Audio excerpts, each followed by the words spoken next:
DPO Bahawalpur Asad Sarfaraz Khan ने अपने पैगाम में कहा कि जिला भर के तमाम एसएचओज को भिखारियों के खिलाफ भरपूर कार्रवाई की हिदायत करते हुए कहना था कि इन भिखारियों के खिलाफ उनकी गिरफ्तारी तेज की जाए। उन्होंने बहावलपुर के शहरियों से अपील की कि जहां भी पेशेवर भिखारी नजर आए फौरी तौर मुतलका थाना को इतला दे, भरपूर कार्रवाई होगी। देखिए मलिक सईद चन्नट की इस रिपोर्ट में। ना सिर्फ ये कि इस्लाम की रूह के मुनाफी हैं, बल्कि ये हमारे माशरे का माहौल भी ख़राब करते हैं और मेरे और आपके लिए तकलीफ़ का सबब भी बनते हैं।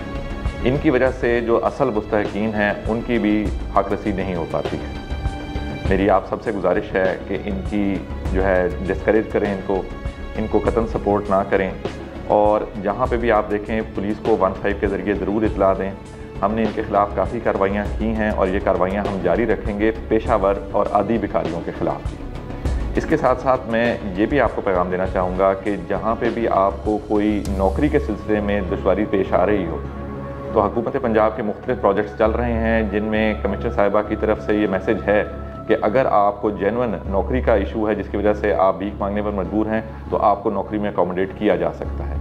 तो प्लीज़ तमाम हम सारे मिलके इनको डिस्करेज करेंगे, इनको असल कंस्ट्रक्टिव कौमी धारे में लाने की कोशिश करेंगे ताकि ये मेहनत के ज़रिए कमाएँ और अपने बच्चों की सही परवरिश कर सकें। एक अच्छे माशरे की तकमील के लिए मेरा और पुलिस का साथ दें ताकि हम मिलके एक बेहतर शक्ल बहावलपुर ज़िले की निकाल सकें। Thank you very much.